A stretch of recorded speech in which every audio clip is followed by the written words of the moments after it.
Hello, friends. A very warm welcome to Ansarkari and welcome to the next episode where we are going to take up modern India question again. And we are going to take up all subjects for that matter. And we have already taken a lot of levels, pedagogies, and a lot of discussion we had done.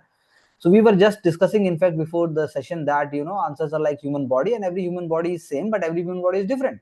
If you're going to eat a lot of fast food, then your body will become different. If you're going to do regular exercise, then your body also become different. But after all, your body is a human body. So human body is to have dignity, that's fine. But then everybody is not going to become Usain Bolt and everybody is not going to become very healthy and smart. So it's same thing with the answer. Everybody is going to write something, लेकिन वो जो something है क्या वो everything बता रहा है? यही बस पर्पस है और यही छोटा सा ज्ञान है जिसको समझने में जीवन लग जाता है. तो trace the origin of RNI mutiny. अब भाई ओरिजिन ट्रेस करने हैं मुझे आरएनआई म्यूटनी के, रॉयल इंडियन नेवी म्यूटनी के.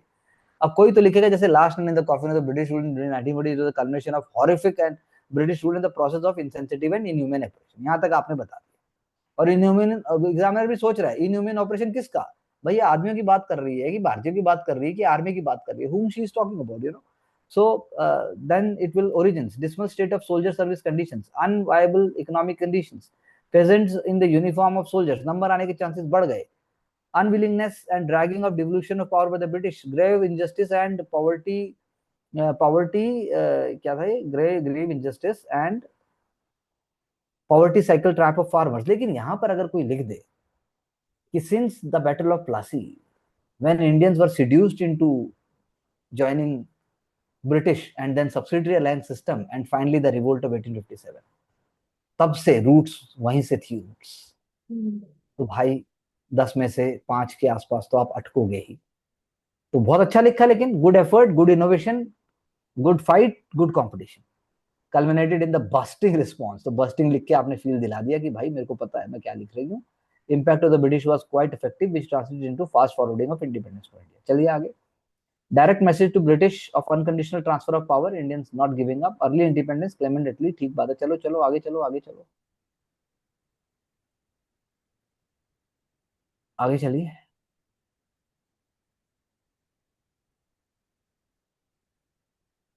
Although partition of India couldn't be stopped, therefore RNI fast-tracked Swaraj during the last phase of struggle. I think very clean written, very a broad overview दिया, बहुत अच्छा दिया. और एक आध मतलब जो है एक आध स्पेसिफिक फैक्ट और आ सकता था, जैसे कि रॉयल इंडियन नेवी म्यूटनी ने वो सारे एलिमेंट दिखा दिए जो एलिमेंट हमारे पूरे फ्रीडम स्ट्रगल में थे. यानी वो गांधीयन भी था. Royal Indian navy mutiny Gandhian था. क्यों गांधीयन था? जैसे ही सबने बोला गांधी जी, तिलक, गांधी जी, पटेल, जिन्ना कि भाई मत लड़ो, अनशन छोड़ो, मतलब छोड़ दो, बेचारों ने बोलते ही छोड़ दिया. गांधीयन है तो इनहेरेंटली वायलेंट का है.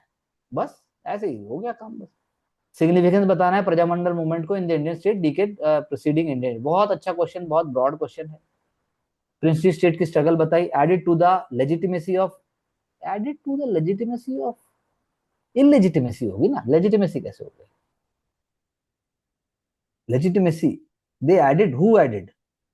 Princely state are adding legitimacy to the unjust rule, but Prajamandal movement is not adding मतलब legitimacy. जस्टिफाइड, हाँ तो मतलब illegitimacy अनजस्ट होगी और ना. इनह्यूमन था तो उसको हाँ इलेजिटिमेट. कोई बात नहीं, ठीक है चलेगा, लेकिन एग्जामिनर फिर भी रुकेगा, पता लग जाएगा उसको. हम्म. Showcase non-compliance with the stand of Rajas different princely state. बिल्कुल सही बात है. Brought the personal interest of Rajas and princes to limelight. तो क्या था, जैसे आप बोलते, आप एक लाइन बोल सकते थे पहले ही कि जो राजा राज था, राज यानी प्रिंसली स्टेट रूलर वर एक्सप्लॉइटेड. डबल बर्डन है, डबल जियोपार्डी हो रही है. यानी ब्रिटिश रूल तो है ही, ब्रिटिश रूल तो लूट ही रहा है, राजा भी लूट रहा है. यानी जनता का क्या होगा, ये डबल हो गया ये तो. यानी वही टैक्सेशन, फार्मिंग और फ्यूडलिज्म, वही एलिमेंट है तीनों. Left the agreement between British and rulers to support each other. बिल्कुल सही बात है, आपने समझा अच्छा दिया, लेकिन फिर भी की वर्ड लाना चाहिए, जैसे कि अब हाई हैंडेड टैक्सेशन है, आर्बिट्ररी ड्रेन ड्रेन है रिसोर्सेज का.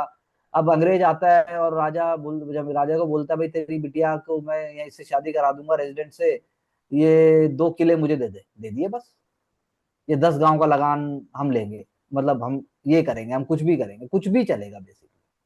तो ये जो फील है कुछ भी वाली, जैसे आपने सारा बता दिया है, ये अच्छा लिखा है, फॉर्मल है, और लेकिन एक जो राजा, एक दो नाम आने चाहिए, जैसे कि बलवंत सिंह मेहता आ गया, फिर उसके बाद बिजौलिया मूवमेंट आ गई राजस्थान में, एक दो नाम, दो तीन नाम, जैसे मास्टर तारा सिंह आपने बोला, तो बहुत अच्छा है, आई थिंक फेयर इनफ। लेकिन ये वाला एलिमेंट, हमारे पास बहुत टाइम है सोचने के लिए, तो आप उन एलिमेंट को लेके आइए, rather than you this is already done in a good way. चलिए नेक्स्ट।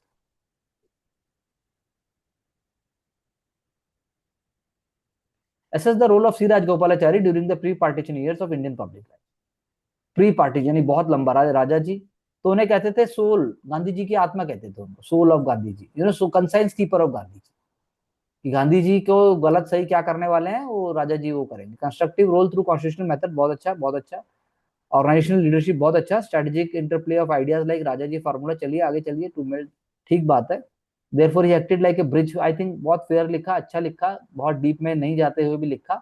लेकिन गांधी जी के कंसाइंस कीपर थे, कॉन्स्टिट्यूशनल एक्सपर्ट थे, इसीलिए उन्हें भारत के इंडिपेंडेंट इंडिया का पहला गवर्नर चूज किया गया, the first Indian governor general, ये लाना बहुत जरूरी था। अच्छा, प्री पार्टीशन की बात है, लेकिन आप लिख सकते हो कि उनके शुरू के जो कॉन्स्टिट्यूशनल और उनके जो लेजिस्लेटिव एक्सपीरियंसेस थे, उसी की वजह से उन्होंने बहुत इंपॉर्टेंट रोल प्ले किया, ये आपको बोलना चाहिए था। नील दर्पण, प्ले रिटन बाय दीनबंधु मित्रा, बंगाली में लिखा गया, portray the dismal state of Indigo cultivated, चलिए आगे चलिए। New land revolution, literature became silent yet, बहुत अच्छा है। उसको अंग्रेजी में ट्रांसलेट किया था माइकल मधुसूदन दत्त ने। शारदा सदन क्या है? शारदा सदन is a reformative centre, destitute woman के लिए सेंटर है, हिंदू समाज के लिए, वुमेन के लिए एक सेंटर है, विधवा विवाह के लिए सेंटर है, पढ़ाई के लिए सेंटर है, नारी जागरण के लिए सेंटर है, पंडिता रमाबाई के द्वारा। Sabarmati ashram, epitome of non violence, power, goal, hitting conscience of Britishers, चलिए आगे चलिए। Precursor to civil dissociation movement, Gandhi ji broke the unravel and illegitimate salt tax, illegitimate यहाँ आ गया। Hunter commission established the reform Indian education system to suit the whims and fancies of Britishers and indirectly exploit Indians, grab of white man's burden, ठीक बात है। There was a gap in recommendations and intentions of the British to implement in letter and spirit। Bandi Jivan autobiography of Sajnath Thanyal and first hand account बहुत अच्छा है, ठीक है। बटुकेश्वर दत्त भगत सिंह के लिए इंस्पिरेशन था, आई थिंक फेयर इनफ। चलिए आगे चलिए आगे चलिए। Why have the following became famous? Khan Abdul Ghaffar Khan, Frontier Gandhi and WFP, Red Shirts movement, non-violent way to demand swaraj following Gandhi ji footstep, I think fair enough. लेकिन आप लिखते कैसे पार्टीशन के अगेंस्ट थे, कैसे नॉन वायलेंट उन्होंने, मतलब पूरा वो बात आपने लिखी दी है। खुदाई खिदमतगार ऑर्गेनाइजेशन का नाम था। Earliest and prominent industries, scale of capital in India, established textile mills in Bengal, uplifting poor, Gandhi ji के सपोर्टर, फिलंथ्रोपिस्ट थे बहुत बड़े। एस सत्यमूर्ति भी मॉडरेट थे, और मॉडरेट के बाद वही आप कीवर्ड जो लिखने आप लिख सकते हो सब। उधम सिंह, उन्होंने उधम सिंह ने जो है उनको मारा, डायर को मारा था उन्होंने, वो जो लेफ्टिनेंट गवर्नर ऑफ पंजाब थे उनको मारा उन्होंने, माइकल ओ डायर, सही बात है। Sarojini Naidu, Nightingale of India. Poem सिर्फ आप देखो वही बात है ना, हम बायस्ड हो जाते हैं कि नाइटिंगेल है सिर्फ पोएम है, अरे भाई गजब लीडर थी, पर्सनैलिटी उसकी बहुत अमेजिंग थी, वुमेन राइट्स, वुमेन वोटिंग, तभी वो जो है गवर्नर भी बनी, तभी जो है मतलब इतनी अमेजिंग थी। लेकिन हम जो स्टीरियोटाइप हो जाते हैं, हमने शुरू से पढ़ा होता अच्छा वो तो पोएट थी, बहुत अच्छी अच्छा लिखती थी, तो हम उसी एंगल से लिख देते थे, ये स्टीरियोटाइप तोड़ना है। कुल्लू स्कूल, मिनिएचर पेंटिंग का है, ठीक बात है। हिमालयन कल्चर, रामायण एंड रासलीला, चलेगा। Gopuram, large and grand entrance, Dravidian temple, four side decorated engravings of, चलिए चलिए आगे चलिए। अब यहाँ पे शाल भंजिका और जातका टेल्स नहीं है, यहाँ पर जो है महाभारत रामायण पूरा एकदम अपना कल्चर वो वाला है। शाल भंजिका और जातक यहाँ पे फंस गया, थोड़ा सा गड़बड़ हो गई है। चलिए आगे चलिए। Wahabi movement, Muslim royalist movement to purify Islam, led by Syed Ahmad Rae Bareli, Bengal and Bihar. चलिए आगे चलिए आगे चलिए। From the very beginning anti British establishment, ठीक है। चलिए आगे चलिए आगे चलिए आगे चलिए। भारत धर्म महामंडल, धर्म अपहोल्डिंग यूनिटी पीस, कंजर्वेटिव था लेकिन भारत धर्म महामंडल, ये बहुत इंपॉर्टेंट है। और भारत धर्म महामंडल में नाम नहीं याद आ रहा मुझे, एक राजा साहब थे बंगाल के, वो सती प्रथा के अगेंस्ट थे, वो भी भारत धर्म महामंडल के एक तरीके से कह लिए प्रमोटर है, फाउंडर है। और कम्युनल अवार्ड भी is on the track, we have already discuss these ideas also. चलिए आगे चलिए चलिए चलिए चलिए चलिए। 18 फरवरी, चलिए आगे चलिए। 1946, दुर्व्यवहार, बहुत अच्छे पॉइंट्स है। नस्लवाद, भेदभाव, राष्ट्रव्यापी स्तर पर विरोध हुआ, स्वतंत्रता आंदोलन की रफ्तार को बढ़ाया, ब्रिटिश के खिलाफ सामूहिक आंदोलन का विरोध किया, चलिए आगे चलिए। सभी आंदोलन एक साथ खड़ा किया, बहुत अच्छी बात है। चलिए लेकिन उसके ओरिजिन की बात हो रही थी, तो ओरिजिन जो पहले आंसर में जैसे पॉइंट्स थे वो लेके आने चाहिए थे, बाकी पॉइंट अच्छे हैं लेकिन वो मिसिंग है।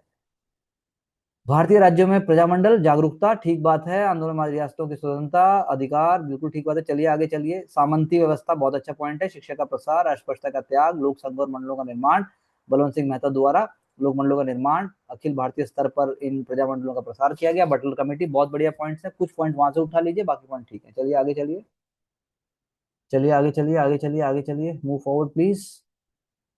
राजगोपालाचारी को राजा जी के नाम से भी जाना जाता है। आरंभ में ही कांग्रेस के सक्रिय उन्होंने योगदान दिया, असहयोग आंदोलन में पार्टिसिपेट किया, महासचिव का कार्य किया, लेखों को लिखा, वाक्यम सत्याग्रह, सीडीएम में सक्रियता। लेकिन कुछ पॉइंट्स हमारे मिसिंग हैं, जो ऊपर पॉइंट्स है वो भी आप ले आइए। चलिए आगे।